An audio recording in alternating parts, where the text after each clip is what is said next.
Awareness and attention to sport-related concussion continues to grow. However, there's still a worrisome trend of youth and teen sport participants not admitting to or downplaying concussion symptoms during practices or games. At the same time, coaches are also struggling to manage the responsibility of removing athletes from play, especially in the heat of the moment. If concussion symptoms are not addressed when they occur, there's risk of further injury and longer recovery for the athlete. It's a difficult scenario for all involved. These situations highlight a critical gap or gray zone in the implementation of concussion protocols and management. This gray zone has been the focus of our research.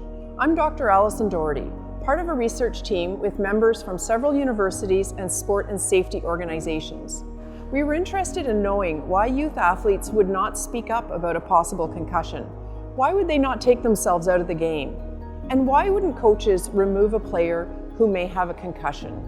We reviewed 36 studies across a variety of youth sports that provide evidence of influences to participants aged 12 to 17 years not disclosing that they may have concussion symptoms, and youth sport coaches not removing a participant from play. Our findings inform several strategies for supporting a culture where self-reporting and removing athletes from play becomes how things are done around here for healthier and safer youth sport. Unfortunately, there are several restraining influences to youth sport participants disclosing a potential concussion. They are less likely to speak up if they're not sure about the symptoms or their severity. Concussion symptoms are non-specific, so an adolescent may wonder if they're caused by something else. It's not that bad. Maybe I'm just imagining it. Maybe it'll go away if I keep playing. Am I not drinking enough water or something? Sport participants' desire to keep playing and not be removed from the game can also deter them from admitting symptoms or disclosing to a coach.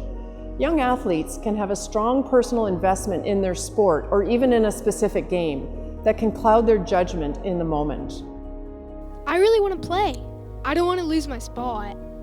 This game is too important for me to sit over a small headache. They may also feel a strong social pressure to not speak up, to avoid letting down their coach or teammates or their parents by admitting that they may need to be removed from play. Again, an important game makes this even more challenging for the athlete. Complicating matters further is a culture of sport that emphasizes a tough-it-out mentality.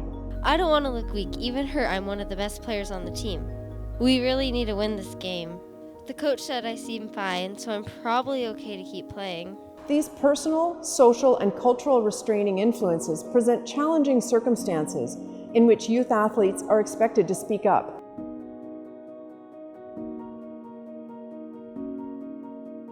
And there is an onus on the coach to act.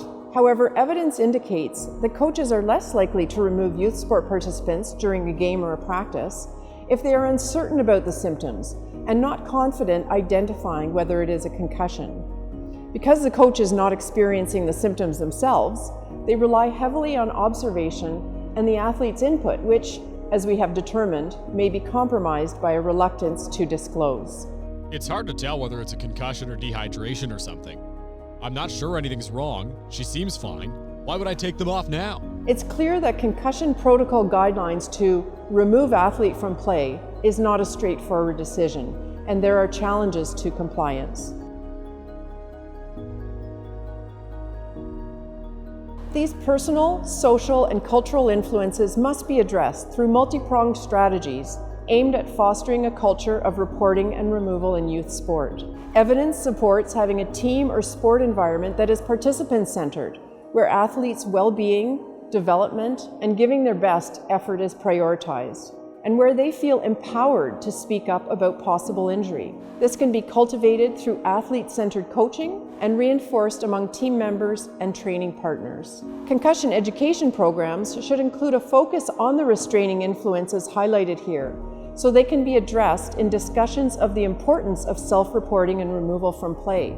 Repeated messaging throughout the year from a variety of sources and in a variety of ways, such as videos, athletes' personal experiences, and role-playing scenarios will help maximize the efficacy of concussion education and address the disconnect between participants' knowledge of safety protocols and their motivation to continue playing while potentially concussed. Because of this disconnect, it is critical to reframe disclosure of concussion symptoms as a positive thing that allows the youth sport participant to get back to play sooner for themselves and their teammates, and to reframe that being pulled from the game doesn't signal the collapse of an athlete's status on the team or their future in the sport. It is also critical to counter, whenever possible, the norms of playing through pain and toughing it out, and to confront messaging and practices that applaud and reinforce these harmful norms in sport. It takes strength to speak up. The risk of underreported concussion symptoms is apparent in youth sport, and the personal, social, and cultural influences to that are real. Cultivating a culture of self-reporting and removal supports a safer, healthier, and more positive arena for youth sport participants to develop and succeed.